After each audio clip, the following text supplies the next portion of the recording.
Olá, nossa aula hoje tem como centro de discussão a passagem do mito para a filosofia.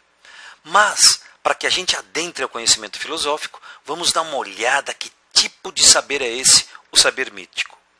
Você já deve ter visto na sua vida a ação dos vários deuses gregos e as várias narrativas, incluindo aquilo que eu vou chamar o deus dos deuses, que é Zeus. E você já deve ter visto no cinema o símbolo dele. Olha aqui o símbolo de Zeus. O símbolo de Zeus, nossa, é a espada no qual Percy Jackson tentou roubar. Nossa, a testa do Harry Potter está marcada por ele. Isso. E essas narrativas, por incrível que pareça, é narrado por Hesíodo. Hesíodo vai contar que o universo grego está ordenado. E esse universo é governado por quem? Por Zeus, o deus dos deuses. Pessoal, como é que se dá esse processo? Como é que se dá essa interpretação e esse significado de mundo? Olha, a palavra mito vem do grego. Mitos, que deriva de dois verbos. Não podemos esquecer que verbo indica em ação. Olha, miteio, que significa contar, narrar, falar. E miteu, conversar, anunciar. Para a gente tentar fazer uma síntese, o que significa a palavra mito? A palavra mito significa palavra. Ela é uma narrativa, um significado. Agora olha só, quem narra o mito? Quem narra o mito é o Aedo, o poeta Rapsodo. E quando ele faz esse modelo de narração, ele faz na ágora. E ele anuncia um mito. Mas o que anuncia um mito? O que narra um mito? O que conta um mito? O mito conta a origem do mundo. Quando ele conta a origem do mundo, ele é uma cosmogonia. Cosmo, ordem, equilíbrio, gonia, origem divina. Quando ele narra a origem dos deuses, nossa, acabamos de ver agora na teogonia de Hesíodo. Isso é uma teogonia. Tel, Deus, gonia, origem. Está claro, origem divina. Então nós temos no universo grego a matéria é eterna. Então, portanto, quando ela transforma do caos para o cosmos, nós temos o quê? Uma cosmogonia. Quando o caos é ordenado pelos deuses, nós temos uma teogonia. Agora, olha, o mito não é uma questão pré-lógica, ele tem uma razão. Uma razão que é só sua. E o mito é um modelo de mundo. Como esse modelo é um modelo fantástico. Quando eu falo fantástico, o que significa isso? Significa que a palavra do mito é uma palavra sagrada. Quando eu falo sagrada, significa que é uma palavra que é narrada pelos deuses ou narrada de quem ouviu dos deuses. Nesse sentido, o mito vai criar uma interpretação do mundo que vai explicar. Quando eu falo a palavra explicar, é que essa interpretação desdobra, ela dá sentido e vai implicar nos seres humanos que estão ali, portanto vai fazer dobras. Nesse sentido, o homem que vive na mentalidade do mito, o tempo dele é cíclico, portanto ele tem que sempre voltar, sempre voltar. É como o nosso homem do século XXI que faz uma promessa e que todo ano ele faz a mesma coisa, porque ele tem que garantir a perpetuação das coisas que existem naquele modelo. Portanto, ao fazer isso, ele está fazendo o quê? Um rito. O que é o rito? É reatualizar o mito, é fazer de novo. Fazer como quem? Fazer como os deuses fizeram. Vamos fazer mais ou menos o seguinte. Como é que dessa mentalidade vai surgir aquilo que eu vou chamar de filosofia? Gente, porque vai ter algumas mudanças históricas na Grécia. E essas mudanças históricas começam com as viagens marítimas. O espaço não é mais espaço dos deuses, é um espaço humano.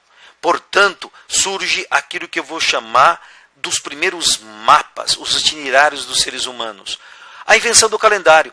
O calendário não é mais uma ação dos deuses, o tempo não é mais cíclico, mas ele é racionalizado, ele tem sentido. A escrita é alfabética, ela não é mais uma narrativa divina, no qual simplesmente eu copio a vontade dos deuses. E a invenção da moeda. A nossa relação não se dá apenas de troca a partir dos materiais, mas ela está fundamentada numa representação. Mas olha a grande sacada dos gregos. o surgimento da vida humana e principalmente o surgimento da política. Quando a gente fala em surgimento da política, vocês já estão percebendo a palavra polis. Polis é o lugar do cidadão. E nesse lugar do cidadão surge quem? O político. Portanto, os gregos, para inventar a política, eles inventaram o quê? O espaço público. O que é o espaço público? O espaço que pertence a todos. E mais interessante disso tudo, a lei não é mais uma vontade dos deuses, mas uma expressão da vontade coletiva. Os seres humanos, eles debatem. Vai para o debate, ele vai para a discussão. Então, necessariamente, o que está acontecendo? Os seres humanos estão sendo os artífices de si mesmo, da sua própria realidade.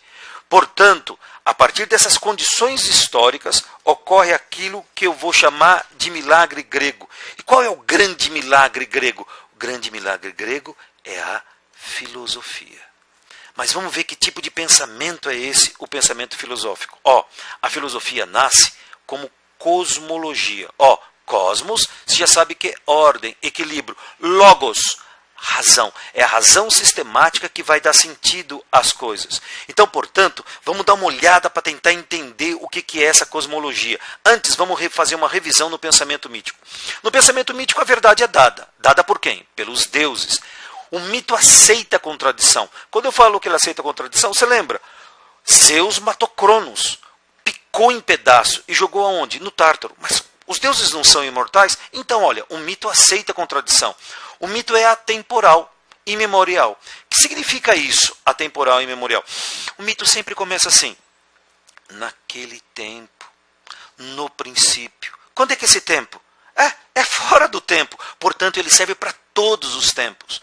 O mito interpreta o mundo, interpreta todas as coisas através das relações entre os deuses. A relação de paixão, de ódio, de amor. Então, todas as relações são interpretadas a partir dos deuses. A filosofia é totalmente diferente nesse sentido. Primeiro, a filosofia vai tentar entender as coisas através de causa e efeito. Vai tentar buscar a verdade.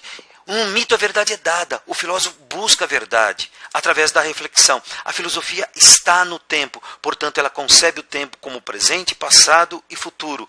E não aceita a contradição. O que significa isso? Que todas as coisas têm uma causa que geraram necessariamente um efeito. Ao conhecer um, eu conheço necessariamente o outro.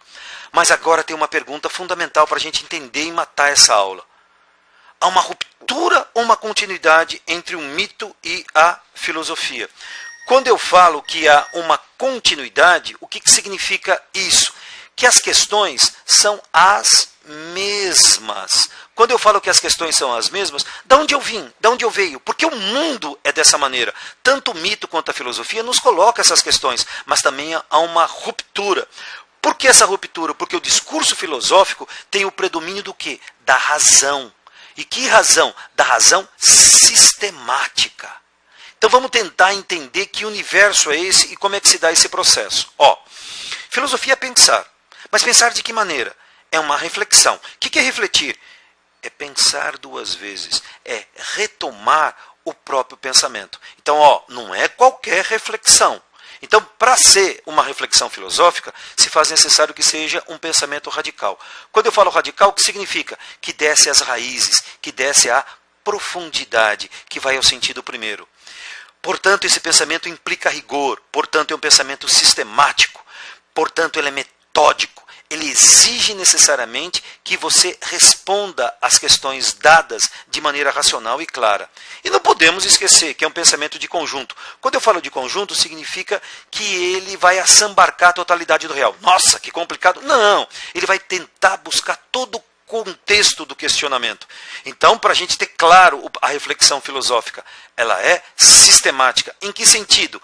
Ela é um pensamento crítico que reverse a si mesmo. Através de que pergunta? O quê?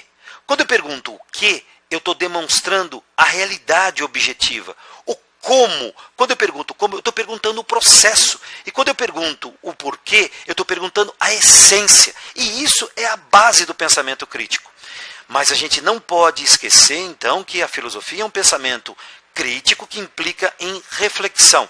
E a filosofia não se aprende filosofia, como diria Kant. A filosofia é uma atitude, portanto, uma postura do mundo que faz com que você distancia do mundo cotidiano e necessariamente você não aceita como óbvios e evidentes as coisas, as ideias e as crenças que são passadas ou os valores. O que você faz? Você vai tentar buscar o sentido e o significado das coisas. Pessoal, dá uma olhada nessas obras de arte.